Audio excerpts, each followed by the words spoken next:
A graça e a paz, igreja, amém? Glória a Deus. Tem gente feliz hoje? Amém.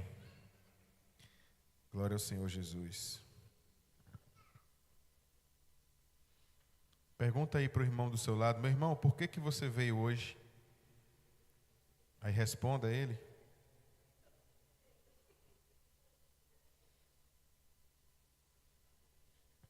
Respondeu? Olha, está parecendo um mar vermelho hoje, né? Tem um mar para um lado, um mar para o outro, as terras secas no meio, está parecendo um mar vermelho.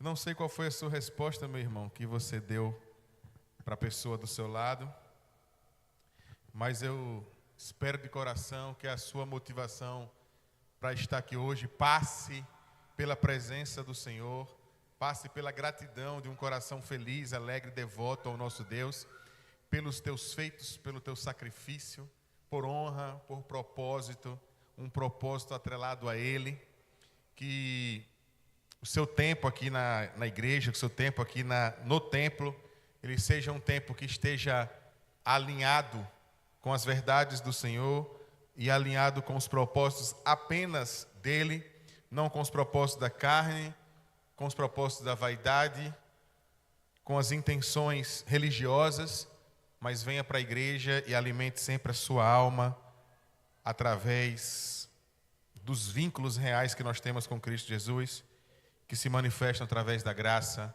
da misericórdia, do teu poder que é soberano e que reina sobre todas as coisas. Queridos, eu vou ler, acredito que uns 30 textos hoje aqui. Vixe Maria mesmo. Uns 30 textos hoje aqui, mas se você tentar abrir para me acompanhar, você não vai conseguir, eu acredito. Então nós vamos, fique atento à palavra. Se o pessoal aí da projeção conseguir, não sei se está conseguindo acompanhar isso, eu falo e vocês já adiantam aí para a igreja conseguir acompanhar, porque... Deixa eu mandar aqui para o pessoal, que é mais fácil, né?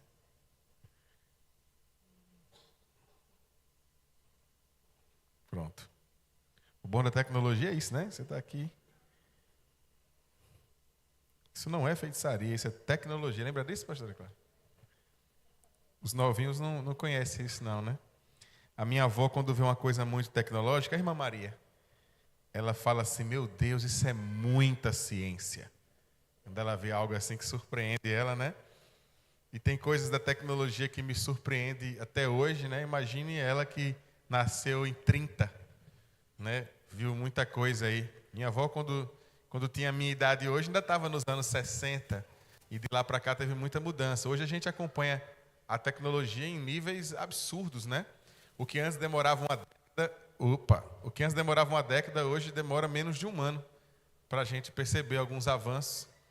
Entre os mais famosos, a inteligência artificial, né, que agora tem ganhado níveis de maturidade terríveis, inclusive a título de informação, né?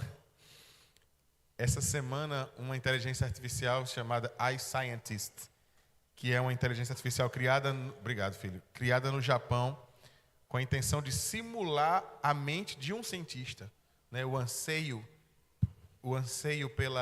pelo conhecimento, padrão técnico para desenvolver documentos e tudo mais.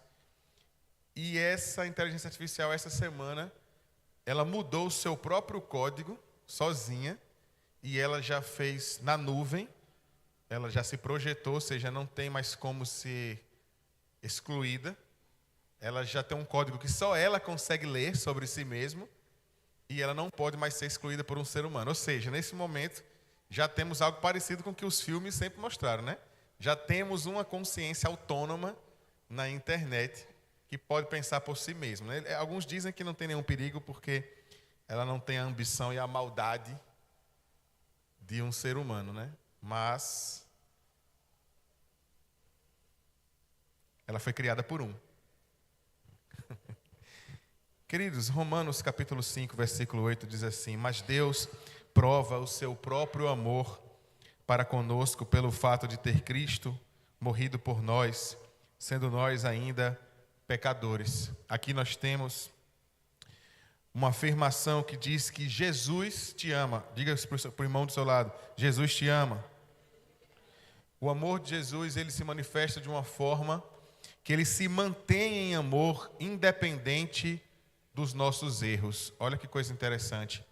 O Senhor continua nos amando independente dos nossos erros. Então eu vou continuar errando, porque o Senhor vai continuar me amando. Só que o Senhor continua nos amando independente dos nossos erros. Mas quando nós nos permitimos para o amor de Deus, este amor nos molda e nos transforma de uma maneira em que não temos mais simpatia com os erros. Não temos mais simpatia pelo pecado. Oxe, em algum momento já tivemos? Sim, nós temos agora. Existem pecados, existem erros, existem equívocos, existem coisas da nossa natureza cristã que nos incomodam, mas existem outras que não. Existem outras que não nos afetam, que não nos incomodam. Existem coisas que nós aprendemos a conviver.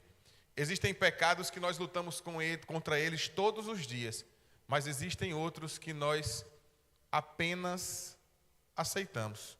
Aceitamos a nossa própria condição, porque eu sou assim e eu serei sempre assim. Essa é a minha natureza, eu não tenho como mudar. Mas quando o Senhor nos chamou para carregar a nossa própria cruz, onde morremos todos os dias. Ali depositamos as nossas aflições, as nossas iniquidades, os nossos pecados. Onde a natureza do homem, ela sucumbe dia a dia por causa do amor de Cristo. Ao amor de Cristo que flui em nós o tempo inteiro e o tempo todo. Jesus, ele te ama. Diga mais uma vez para o irmão do seu lado: Jesus te ama. Exatamente. Quando Jesus nos ama, nos oferece descanso quando nós estamos sobrecarregados. Sabemos que o amor de Deus, ele se mantém de uma maneira sobrenatural em nossas vidas, que isso independe dos nossos erros. Mas o amor de Deus também sobrepõe o nosso próprio cansaço e a nossa própria sobrecarga. Em Mateus 11, 28, vinde a mim, todos que estáis cansados e oprimidos, e eu vos aliviarei. Jesus te ama. Diga para o irmão do seu lado. Você só vai dizer isso mais 27 vezes, viu, meu irmão? Jesus te ama e Ele deseja que você viva em paz. A paz é algo da cultura do Espírito Santo em nossas vidas. O Senhor tinha uma preocupação tão grande com os seus filhos que Ele se fez pai para nós. Enviou o seu filho para que pudesse morrer em sacrifício como o último cordeiro a derramar um sangue verdadeiro na terra.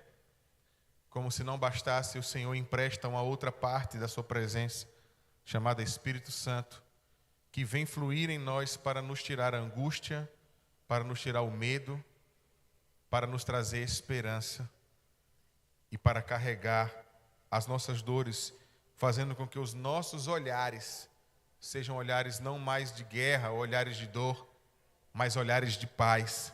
O Senhor deseja que tenhamos paz. João capítulo 14, versículo 27.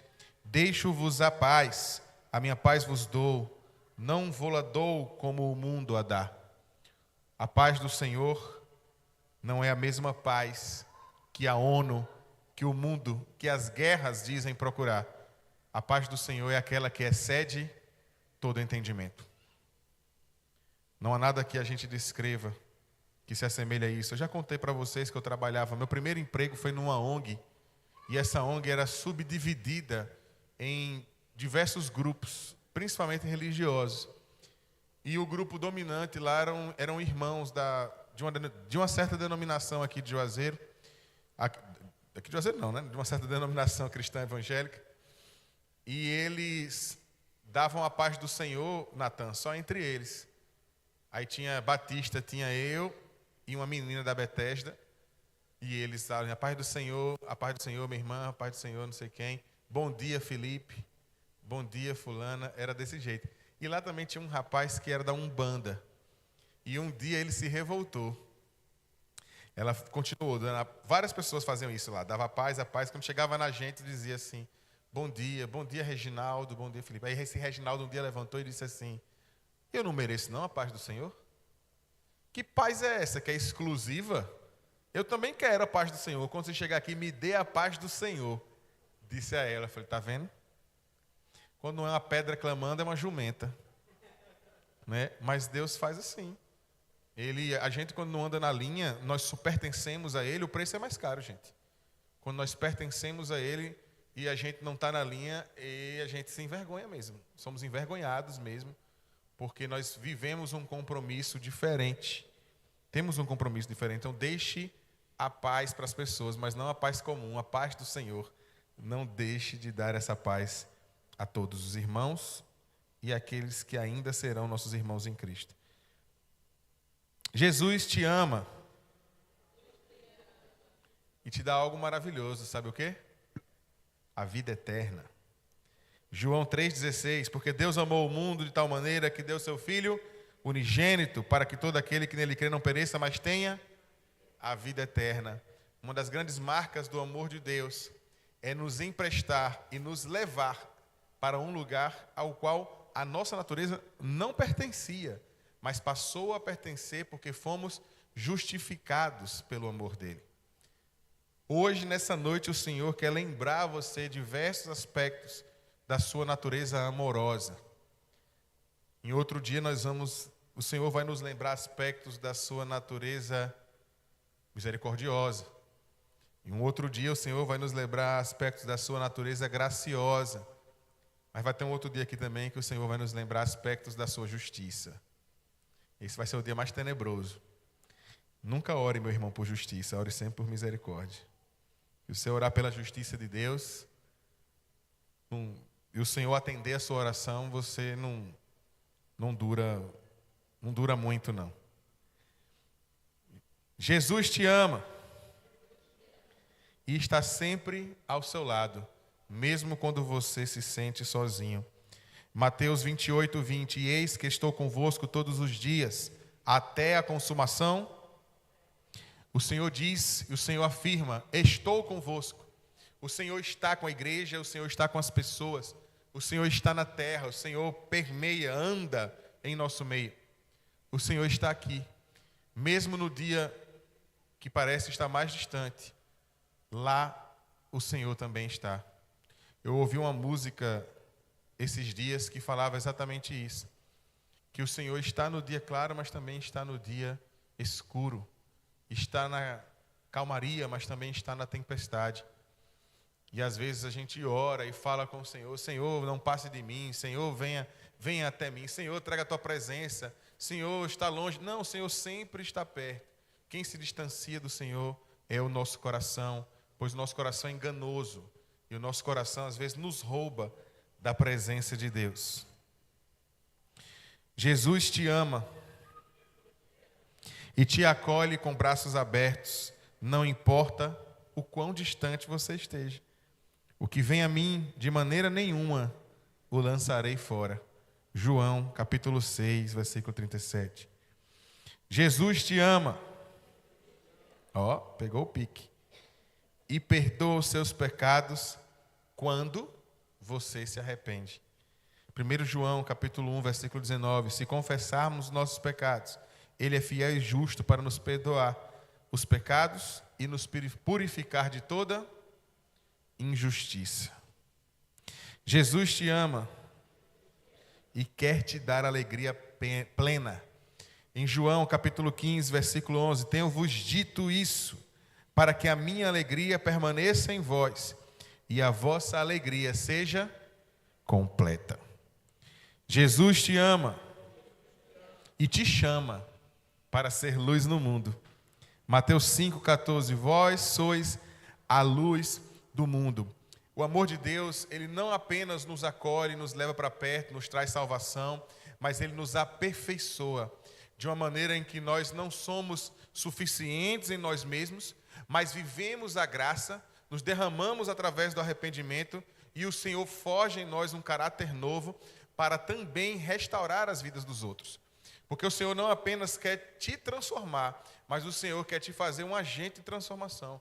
Ele quer fazer com que você também possa conduzir a transformação que vem dele, que passará por meio de você como um instrumento de cura, como instrumento de libertação, como instrumento de milagres, como instrumento de salvação, como instrumento de eternidade, mostrando, expondo a cultura e a glória de Deus na vida dos outros, através da sua vida. Jesus te ama. Se adiantou, ó, Natan. E te sustenta no momento da dificuldade. Salmo 23, versículo 1 dos salmos mais famosos, com as Bíblias abertas na mesa de centro das casas de vó. O Senhor é o meu pastor e nada me faltará. Tinha uma pessoa que eu visitava sempre e tinha uma Bíblia do tamanho do mundo, que eu acho que nunca saiu daquela página. Essa Bíblia ficava exposta numa base de bronze e era uma Bíblia muito grande. Não é uma Bíblia de ficar lendo, era uma Bíblia de fato de ornamento, né? E aí ela ficava lá parada e sempre no Salmo 23, o Senhor é o meu pastor e nada me faltará. Essa é uma das afirmativas mais poderosas e um dos textos do Velho Testamento mais parafraseados no Novo Testamento. Ou seja, repetidos, mas nem sempre repetidos dessa maneira, mas repetidos dentro de outras figuras. Isso que é uma paráfrase.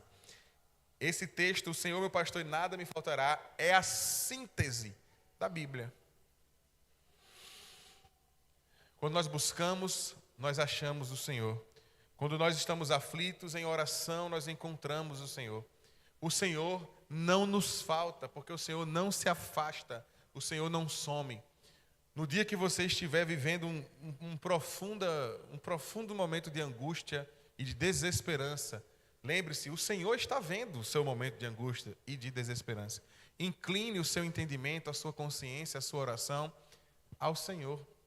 É natural, é muito comum, inclusive mais comum do que deveria ser, que o próprio crente, no dia de aflição, esqueça ou não se incline em oração ao Senhor. A gente se angustia, manda mensagem para Deus e o mundo no grupo do WhatsApp, mas esquece de mandar um WhatsApp para Deus. Cria um grupo no seu WhatsApp, já que o seu negócio que você não consegue apagar, não consegue sair do WhatsApp, cria um grupo no WhatsApp, só com você. Mas você bota lá em cima o nome do grupo, Deus. Aí você escreve suas mensagens para Deus. Manda seus áudios para Deus. Faça esse exercício, já que o celular virou um apêndice do seu corpo, virou um pedaço. Então pega esse celular, então dá um propósito a ele, conversa com Deus, conversa com o Senhor, inclina, abra seu grupo lá e fala com Deus no WhatsApp. Só que eu quero só lhe lembrar uma coisa, ele vai ver o seu grupo, mas ele também vai ver o que você escreve nos outros.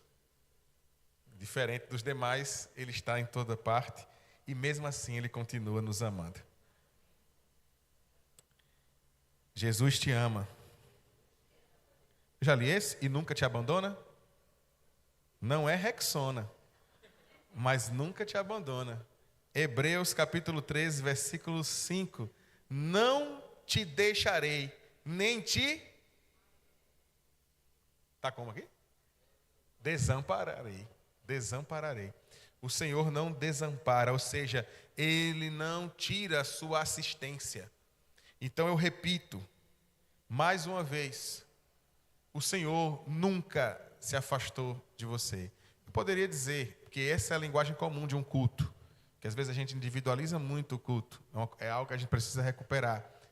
Mas o Senhor não desampara, não tira a assistência da sua vida, mas na verdade é o certo a gente dizer no culto, o Senhor não tira a assistência da igreja, porque aqui a gente tem que sempre falar de maneira coletiva, porque nós somos um em Cristo.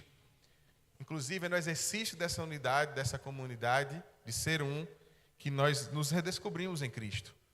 Muitas das nossas aflições e das nossas desesperanças, não é só porque a gente não ora, é porque a gente não exercita o ser igreja. A gente quer ser sozinho o tempo inteiro, mas tem que abrir mão disso, tem que se esvaziar, tem que sentar junto, tem que ir para a mesa, tem que ir para a casa do outro. tem que se abrir no culto, tem que se permitir a isso, porque isso é ser comunidade, e é isso que é parte do corpo. Querido, uma parte que não é mais, não se pertence mais a um corpo, ela morre. Porque a partir do momento que um dedo ou uma outra parte do corpo, ela não se identifica mais com esse corpo e ela é removida, ela não tem propósito fora do corpo. É amputada para a morte. O corpo vive um luto, mas depois ele sobrevive com aquela parte que falta.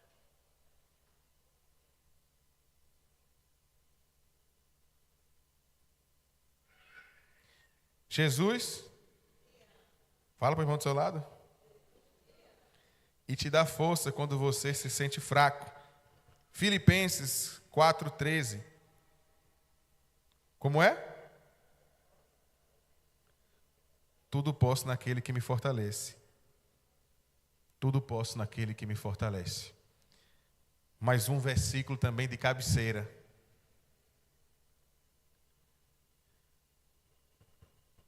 A gente está muito viciado em afirmações de poder e afirmações de amparo, porque a gente está muito triste. Não vamos negar isso. As pessoas estão tristes. As pessoas estão cansadas. As pessoas estão desistidas, estão amarguradas. As pessoas estão procurando propósito. Mas, igreja, nosso propósito está em Cristo. Nosso propósito está em Cristo, amém? Ele é o nosso propósito. O nosso propósito está nele. Eu vi uma entrevista esses dias de algo que me chamou a atenção. E eu fico pensando, por que nós, o povo de Deus, não ficamos atentos a isso? Vocês sabem que eu sou torcedor do Corinthians, né? Os dias não estão bons. Mas o Corinthians contratou um jogador recentemente, famoso da Europa, chamado Memphis Depay, que é um jogador da seleção da Holanda e tal. E ele deu uma entrevista muito interessante ontem de manhã, anteontem, em que perguntaram para ele por que, se você podia jogar na Liga da Espanha, na Liga da Inglaterra, você podia ir para tal lugar, por que, afinal de contas, você veio para o Brasil por quê? E ele disse algo assim, ó, porque eu vivo por propósito. E Deus tem um propósito para mim, aqui no Brasil. Ele não entrou em detalhes, não explicou muita coisa, pode ser algo particular, pode ser algo focado, mas eu fico pensando, por que nós não temos essa cultura? Com o emprego que nós escolhemos, por que o nosso emprego não é movido por interesses próprios, mas não por um propósito de alguém que serve ao reino? Por que o nosso curso, quando nós escolhemos, não é um curso movido por propósito? Por que os nossos relacionamentos, eu não falo só de namoro, de casado, mas de maneira geral, por que muitas vezes a gente não pensa de uma maneira macro, pensando por propósito? Quando a gente começar a ter a cultura que pensa por propósito, nós vamos entender e viver de fato uma afirmação quando diz que tudo posso naquele que me fortalece, porque se tudo posso, eu só faço aquilo que está alinhado a Ele. E é assim que eu me sinto fortalecido. Porque quando eu começo a ter práticas fora do propósito de Cristo, eu não sentirei força, mas sentirei fraqueza. Nós vivemos uma cultura de tristeza porque é uma cultura de uma geração sem propósito. Sem um foco. E o propósito em Cristo é um foco em Cristo. É um foco nas coisas de Deus. É um foco no reino de Deus. Quando eu estou chateado, e hoje a moda é sair da igreja, quando eu estou chateado e eu vou sair da igreja porque eu estou chateado, a sua saída da igreja, ela se move por um propósito ou ela se move por uma conformidade do seu coração, por algo da sua alma que está afetando as suas relações, a sua saúde mental, de uma maneira que só ofende a sua vaidade e os seus achismos e as coisas que você quer que seja daquela maneira, e aquilo está sendo agredido, ou você está saindo porque Deus tem um propósito realmente naquele lugar com você e de você naquele lugar. Ele já lhe disse, está alinhado a um propósito? Raramente está. Quando nós agimos por propósito, tudo se move por propósito. Exemplo, crente namora crente. Crente namora crente. Já falamos isso diversas vezes aqui no culto. Tivemos um Valente Talk só sobre isso. Fuja do namoro evangelístico. O namoro vai procurar alguém que não é crente torcendo na esperança dessa pessoa se converter. Crente namora crente, sabe por quê? Porque essa é a visão de quem tem propósito. Mas eu acho que tem gente na igreja muito pior do que algumas pessoas que estão lá fora e que nem são crentes. É verdade.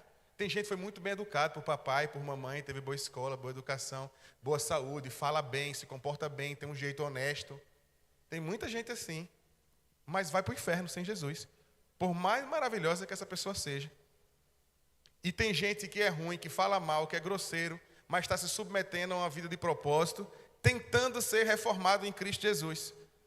E que por mais que socialmente eu olhe para as duas e veja que um é inferior ao outro, mas um está no caminho do céu e está sofrendo porque está caminhando nesse lugar de dor, de agonia e sendo moldado nesse processo, e o outro é bonzinho aos olhos da sociedade, mas está indo para o inferno. O que é que você quer levar para a sua casa? Qual é a boca que você quer beijar? Abra o olho, juventude. Que a porta do inferno está bem na sua cara.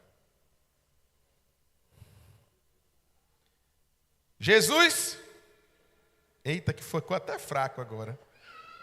Jesus, e ele complementa, porque ele diz, sabe o quê? Eu te amo e te protejo do mal. Mesmo que você não queira, eu vou pegar pela sua mão e vou tirar da frente do mal. Salmo 121, versículo 8. O Senhor guardará a tua entrada e a tua saída, desde agora e para sempre. Este é o Senhor. Eu vou confiar em outro, por quê? O Senhor o tempo inteiro está afirmando, Natan, eu estou contigo desde o seu nascimento, na sua entrada, na sua saída. Confia, caminha com o Senhor em propósito. Vai ter dia que o Senhor, em dias como hoje, o Senhor vai falar coisas que vai machucar, às vezes, o nosso coração. Mas é porque Ele está nos guardando do mal, nos alertando. Tem dia que Bento fica super chateado comigo, porque eu proíbo ele de algumas coisas, eu impeço ele de algumas coisas, porque a gente tem uma visão, a maturidade nos dá uma visão ampla de uma realidade que quem ainda é imaturo não vê. Se Deus não opera sobre o tempo, mas sobre as coisas eternas, Deus enxerga coisas que nós não enxergamos. A gente estava lá na roça domingo, Bento se angustiou, se chateou com alguma coisa, desceu, foi para debaixo do pé de manga, não foi? E ficou lá com raiva, ó, embaixo do pé de manga. Até dizerem que ia ter a brincadeira deles, não sei o quê, ele voltou. Porque isso é o natural da criança, é um reflexo da imaturidade. Porque a criança não compreende e não enxerga a realidade como nós enxergamos. Mas às vezes nós enxergamos as coisas também como crianças. E é por isso que o Senhor nos guarda de tudo. Porque Ele não opera em um campo que é sobre ser criança, ser adulto, ser mais velho, mas sobre ser eterno. Ele enxerga para além do tempo. Confia no Senhor. Porque Jesus e te oferece esperança mesmo em situações difíceis. Jeremias 29, 11. Pois eu bem sei os planos que tenho para vós, planos de paz e não de mal, para vos dar um futuro e uma esperança.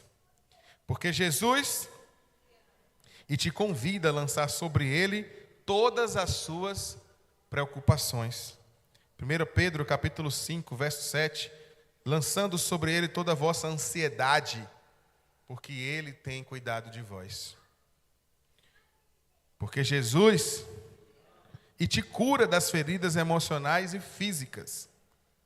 Mateus 8, 17, ele mesmo tomou as nossas enfermidades e carregou as nossas doenças. Já lemos aqui várias vezes, Números capítulo 21, que as pessoas estavam pecando contra Deus e contra Moisés. E aí o Senhor lança serpentes abrasadoras. Eu sempre falo disso, né? Lança serpentes abrasadoras. Essas serpentes começam a morder as pessoas e as pessoas começam a morrer. Moisés fala com o teu Deus, que em nenhum momento as pessoas se identificavam com Deus, né? Mesmo Deus fazendo tudo. Fala com o teu Deus, tira essas serpentes que têm matado o nosso povo. Aí Deus diz assim, ó, de jeito má, de jeito maneira, eu vou fazer o seguinte, vou lançar uma serpente, faz uma serpente de bronze, coloca ela num poste, e toda vez que alguém for picado, olha para a serpente e será curado. Porque aquela serpente já era um sinal profético de Jesus. Por que não um cordeiro? Por que não uma pomba que representava o Espírito Santo? Por que uma serpente? Porque o texto que nós acabamos de ler, de Mateus 8,17, diz: e Ele mesmo tomou as nossas enfermidades e carregou as nossas doenças. Porque lá na cruz não estava a santidade, lá na cruz não estava a bondade, lá na cruz estava alguém que estava se fazendo maldito, se fazendo maldição, se fazendo doença, para carregar sobre ele aquilo que deveria ser nosso. O Senhor se dispôs a carregar as nossas enfermidades, as nossas iniquidades, as nossas desesperanças, as nossas ansiedades. Deposita no Senhor, porque Ele quis assim. Você não está sendo maldoso não em entregar isso para o Senhor. Ele quis assim, porque Ele é soberano, é poderoso e está acima de todas as coisas. E nenhum mal e nenhuma doença e nada poderá afetá-lo. E sabendo disso, Ele se dispôs e se colocou em um lugar que pudesse trazer a nós segurança, esperança, vida em abundância. Algo que não merecíamos, mas assim o Senhor fez. Movido por um propósito que é dele, ao qual eu desconheço os motivos, do porquê o Senhor tanto nos ama. Poderíamos ficar a noite inteira dizendo Jesus te ama e trazendo alguma afirmação que comprove esse amor de Deus. Mas o tempo inteiro a palavra aponta para essa verdade. Jesus te ama, meu irmão. Mesmo quando Ele te repreende, mesmo quando Ele te dá rasteira, mesmo quando Ele te derruba, mesmo quando você se sente envergonhado, porque quando a palavra traz em algum momento você se sente desconfortável, não é a palavra e nem Jesus que está lhe envergonhando, é o seu pecado, tentando trazer sobre a sua consciência culpa, para que você se sinta mal, mas o Senhor está expondo isso para te tratar, para te trazer algo novo. 2 Coríntios 5,17, assim que se alguém está em Cristo, nova criatura, as coisas velhas já, e eis que tudo se fez, porque Jesus e te transforma para que você se torne uma nova criatura. Tudo que o Senhor faz é para promover em nós mudança, mudança que promove a esperança, um novo tempo. Porque Jesus e te guia pelo caminho da justiça. Salmo 23, 3. Guia-me pelas veredas da justiça, por amor do seu nome. Esse é o caminho do Senhor. Querido, quando a palavra vai dizer justiça em um contexto que está falando de Deus, está falando de algo que é impossível de ser torto, de ser errado, de ser mentira. Quando fala em verdade, dependendo da tradução, às vezes está falando de algum contexto, que às vezes tem algumas variações, mas quando fala em justiça, está falando em um campo que não cabe subjetividade. Ah, isso é muito subjetivo, depende. Não. Quando fala em justiça, está falando de um lugar que é. A justiça de Deus é algo imutável, é algo correspondente à sua natureza, e é uma verdade absoluta. A gente entra na faculdade, né, Vinícius, e sempre dizem, não há verdades absolutas, né? Que é um princípio da filosofia, né? Mas a gente sabe que em Deus, em princípios espirituais, existem sim verdades absolutas. Porque a filosofia não estuda Deus. A filosofia estuda a relação do homem com a natureza e com o cosmos, com o tudo. Mas o tudo não é sobre Deus. Porque tudo só passou a existir depois dele. Antes ele já era. Então, tudo que é subjetivo, que é relativo, cabe para o mundo, mas não cabe para Deus. Porque Jesus e te chamou para perdoar, assim como Ele te perdoou. Colossenses 3,13. Suportem-se, eu amo esse versículo, suportem-se uns aos outros e perdoem-se mutuamente, caso alguém tenha motivo de queixa contra outro, assim como o Senhor lhe perdoou, perdoe também. Sabe o que é que esse texto está dizendo? Você acha seu irmão muito ruim, mas você também é ruim para alguém. Assim como tal pessoa, você não gosta dela, você tem muitas queixas dela, tem muita gente que tem queixas sobre você também. Tem muita gente achando ruim seu comportamento, tem muita gente achando ruim o jeito que você fala, o jeito que você responde, Tem muita gente. O texto está chamando, se examine, se perceba e entenda que você precisa trazer uma cultura de perdão que possa transpor até a você mesmo. O texto começa dizendo, suportem uns aos outros e perdoem-se mutuamente. Suportem-se. Não é para que você, que é santo, que o crente, você, crente, suporte as pessoas que... Não, suportem-se, a comunidade. Essa afirmação está dizendo assim, você não está achando ruim? Mas esse que é o desafio. Porque maior foi o desafio do Senhor na cruz. Isso aqui é fichinha. Isso aqui não tem simplesmente um caráter da gente ter que aceitar gratuitamente os erros uns dos outros, não. Mas para que a gente se submeta a promover mudanças uns para os outros. Ao invés de julgar e matar o irmão, como nós já discutimos isso no texto do capítulo 4 de Gênesis, quando Caim matou Abel, e muitas vezes essa cultura de matar o irmão é uma cultura que nós trazemos para dentro da igreja, por conta do jeito do outro, da forma do outro. O outro está acertando, eu não suporto isso, então eu prefiro acusar e matar meu irmão. Melhor do que isso é conviver. E procurar as estratégias para conviver. Se você tem alguém para pedir perdão por algo que foi dito, por algo que foi sentido, você vai fazer isso hoje. Você já pode fazer até agora, usa o celular para tanta coisa, eu deixo no meio do culto, pode mandar a sua mensagem, pedindo perdão para o seu irmão. Mas a gente precisa fazer essas coisas agora. Porque essas coisas, meu irmão, são urgentes. São coisas urgentes. A gente às vezes quer saber tanto por que a gente está travado espiritualmente, por que a prosperidade não chegou à nossa vida. Essa é uma pergunta que muita gente faz. Por que a prosperidade não chegou na minha vida? Por que eu abri uma empresa e não deu certo? Por que não sei o quê? Tem tantas brechas espirituais na nossa vida como igreja que a gente precisa tirar. E a brecha mais comum que existe na comunidade é o rancor e o ranço que a gente guarda uns dos outros. Quando eu comecei a dar aula, estava na moda uma camisa que vendia até na Renner. Tinha uma camisa que vendia escrito ranço. Vocês lembram disso? Me agoniei um dia que eu fui para uma igreja e tinha uma menina do louvor com a camisa escrita ranço. Deu vontade de dizer, você não vai ministrar o louvor com essa camisa. Você nem deveria nem ministrar o louvor só por ter uma camisa dessa no seu guarda-roupa. Tem coisa que não cabe para crente. Tem coisa que não cabe. Ranço. As pessoas se orgulhavam. Teve um tempo que estava um surto essa palavra. E eles pensavam, eu tenho um ranço de fulano. Não, meu filho, então ore para o Senhor tirar, você está endemoniada. Tem um espírito, se não está lhe possuindo, está lhe oprimindo. Mas tem alguma coisa que está acontecendo na sua mente. Cuidado, igreja, com seus posicionamentos, com o que a gente fala. Porque às vezes está dizendo muito mais sobre nós do que sobre o outro. Às vezes o ranço que você... tem um ranço de Massinho. Massinho, eu tenho um ranço de você. Que você é um cara que me incomoda. Primeiro que Massinho incomodar alguém, a pessoa se sentir incomodada com Massinho, é uma pessoa que ainda tem que realmente pensar duas vezes. Tá? Massinho é o cara mais nenhuma da igreja. O cara mais de boa. O cara sentir raiva de Massinho, meu amigo, tem que nascer 2 vezes. 2 vezes. Aí o cara diz assim, Massinho, eu falo publicamente, eu chego para Natan, eu tenho um ranço de Massinho. Pastora Cláudia, eu tenho um ranço de Massinho. Aí eu falo para todo mundo, não, tem uma pessoa, quem vai estar lá? Massinho, eu não vou. Isso não está falando nada sobre Massinho.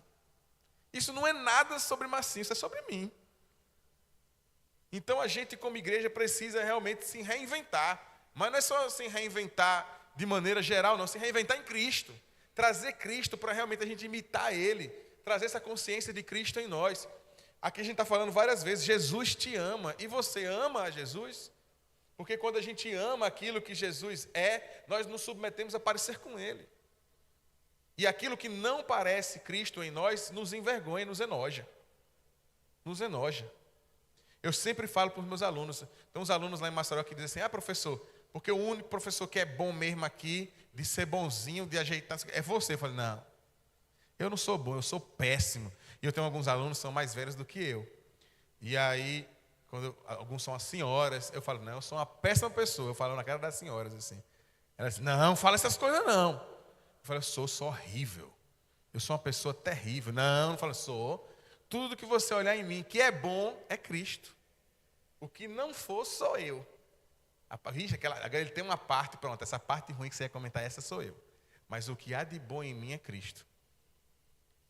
Vixe, Felipe, então tem pouca coisa boa. Então tem pouco Cristo em mim ainda. Tem que ter mais.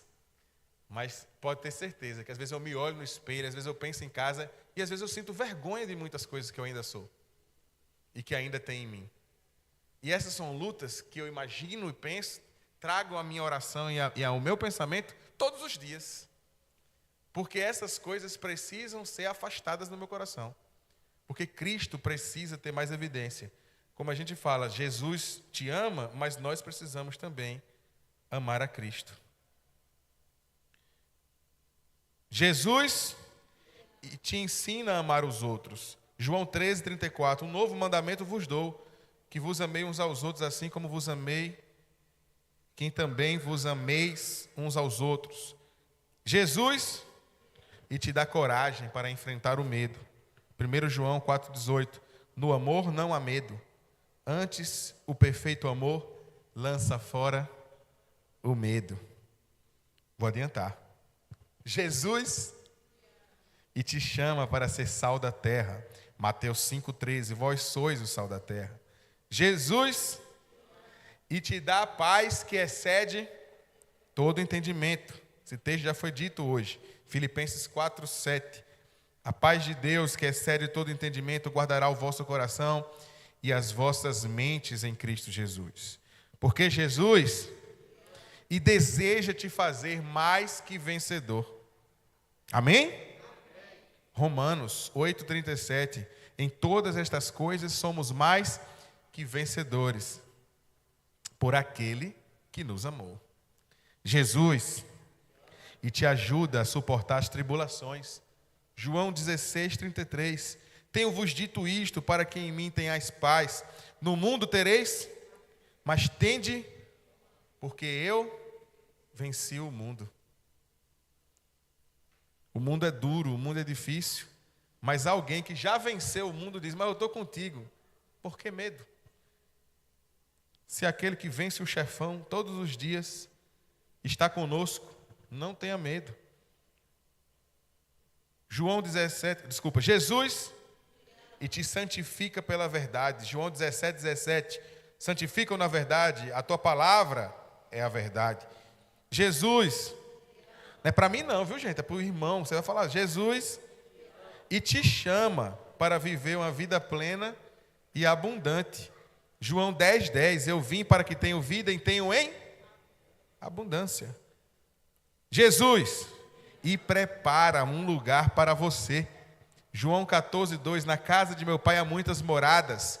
Se não fosse assim, eu vou-lhe teria dito, vos preparar-vos lugar. João 14,2. Jesus e te reveste com o Espírito Santo. Atos 1,8. Mas recebereis poder ao descer sobre vós o Espírito Santo. Nós já falamos aqui várias formas da manifestação do amor desse Deus. Como se já não coubesse tudo, Ele nos deu um poder a mais. Um poder para ter poder. Ele nos deu um atalho, uma manha, um hack, que é o Espírito Santo, para que a gente consiga vencer as dificuldades. E por fim, a mais bela de todas as afirmações, Jesus e voltará para te buscar. João 14,3. E se eu for e vos preparar um lugar, virei outra vez e vos levarei para mim mesmo, para que onde eu estiver, estejais vós também. Amém? O Senhor está nos convidando para estar com Ele, para estar perto dEle, para viver a sua graça, viver o seu amor, viver a sua plenitude, porque o Senhor é bom e a sua bondade e a sua misericórdia dura para... Amém. Glória a Deus. Aplauda o Senhor Jesus, que Deus é bom e maravilhoso.